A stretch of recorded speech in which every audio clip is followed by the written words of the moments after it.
Okay, thank you everybody. I hope that's been useful to you in terms of just taking a bit of time to reflect individually and then also listen to other people and hear about their learning experiences. To get a flavour of the things you've been talking about, I'm very pleased to welcome on stage Michael Hobkirk.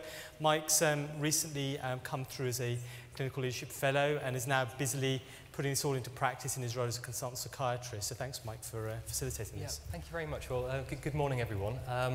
I've just been sitting on the table 14 over there in the corner. We've been generating lots of kind of heated discussions and some great ideas about what leadership means at an individual level, but also what leadership means across the system. I was just reflecting upon my own experiences as a fellow in clinical leadership and one who has just recently made the transition into full-time clinical practice. And for me, the biggest lesson has been around the importance and power of reflection, of thinking when I come across a new process, a new model, a new system, thinking, how does this apply to me? How does this apply to my situation? And also thinking, well, what can I do as a consequence? What can I do differently, having gained these insights? As I've become more embedded in clinical practice, kind of another key question has started to come to the forefront of my mind, and that is, what can I do to unlock the leadership potential of others? So what we'd like to do in the next 10-15 minutes is just to hear back from a few of the tables. So I'm just wondering if people could start to think about who can highlight the key themes that have been generated on their table. So perhaps we could start over here on table 2. I'm just wondering if you could perhaps just share with the group some of the key ideas that were generated. Hi, okay. Well, we didn't have a huge amount of time because we did an awful lot of talking. So from a negative point of view, I think there was a feeling that the programmes have been a really steep learning curve in a role that was potentially pretty undefined at the time, and a feeling of real isolation at times as well, particularly at the beginning. So that was sort of from a negative point of view. But from a positive point of view, fantastic stuff around mindset change, understanding the perspectives of others, and things around, you know, the importance of having a mentor and a buddy and access to the board. Is there anything else? No, is that okay? Yeah, so there's something about reflecting that, you know, leadership is very, very powerful, but it can suck you in and you can spend your entire time doing leadership, and that actually sometimes leadership can be quite a lonely role. Sometimes as a clinical leader you might find yourself sandwiched between non-clinical managers and your clinical colleagues. And perhaps one of the counterbalances to that is recognising the importance of having a peer support network, of having a mentor to guide you and offer advice. Are there any other tables where some passionate points have been raised? Perhaps table 7? Yeah. Wait for I can speak up. Thank you.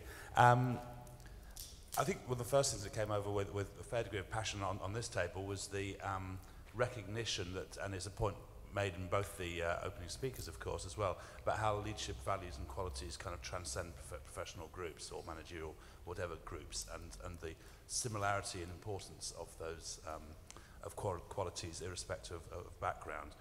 The fellowship programs themselves, particularly for fellow people on this table, they really welcomed the opportunity to mix with folk from beyond those groups and gain a wider perspective, and use that to start to act, understand the need to act at a system level, and start to grow the ability to influence at that level, and learning techniques around influencing to make those visions a reality were among the learning points for this table. Yeah, that's very helpful, thank you.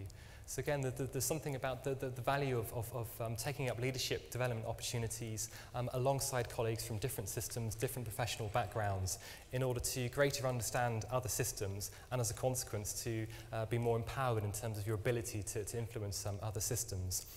And that table is also raising the very powerful point that despite differences in professional backgrounds, despite differences in language, what can unify us all is your shared values. Perhaps listening from, perhaps hearing back from table 14? Hi Michael, yeah, I think mirroring something that the table's just commented on, and that is realising that we probably all possess the skills to lead and the leadership skills, and it's tapping into those and being aware of what skills might be required to bring out the leadership values of others, regardless of role, be it the cleaner in a hospital to the chief executive. We should all feel empowered to have leadership roles to try and improve our own roles to the best of our ability, really. And that's probably the biggest, I think, feeling that we had as a table, and also trying to take away the language element that can make leadership slightly less effective than it could be. Certain words and jargon is used and branded about in leadership that can be quite counterproductive, we thought. Yeah, so again, there's something there about a recognition that leadership isn't just for positional leaders. It's not an elitist process. It's not something that you can only do if you're a chief executive or a medical director. And perhaps leadership is something that we all do, no matter what our background, no matter what our profession, you know, be it a doctor, a nurse, an OT, a hospital porter, a member of the administration team. So we're all leaders at different levels, at different times and in different contexts. Any other views from the table? I'd just like to pop your hand up if you have any strong views. Yes, this lady here. Probably shout there we go. I guess the point that we discussed, which is slightly different from those raised, was the opportunity that leadership development and fellowships has given to people to self-reflect and increase their self-awareness. So when they're coming from a point of view of being a professional who knows scientifically what needs to be done, there is another element that this development has offered, which is perhaps an opportunity to look at the human interface, so that you think more about patients and what impact you have. And we had quite an interesting discussion about using patients as a resource. And I guess, and explored some of the pros and cons of doing that, the difficulties in doing that, as well as the benefits to be gained. And I guess the conclusion that we came to was that there may well be a time and place for a good leader to engage with patients, but that's not a reason not to do it. So it's crucial to the development of leadership and good leaders, I think. Yeah. So is it something about you know, not only kind of creating an NHS system around patients, but also creating a leadership development system around patients? Yeah. Yes, something very much like that. Yeah. Okay. Thank you. And any other points of view? Yes.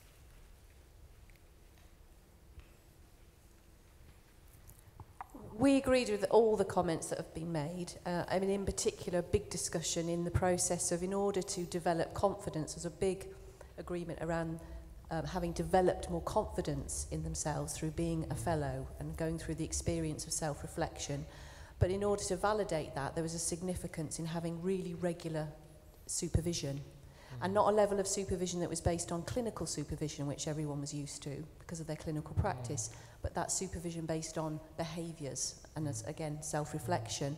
But there was a more wider feeling that it made everyone feel part of the NHS and behave and perform within a wider responsibility, which again gave a confidence in leadership because they felt that they had a lot wider responsibility, having been given information more about the more local, regional, strategic, political aspects of the wider NHS system. Linked to that, there was a big significant recommendation to this work from the table, unanimously saying that the leadership components have got to be essentially embedded and not bolt-ons within curricula for future academic learning, because the emotional intelligence aspects, the areas around self-reflection need to be embedded for the future medical professionals. Yes, thank you.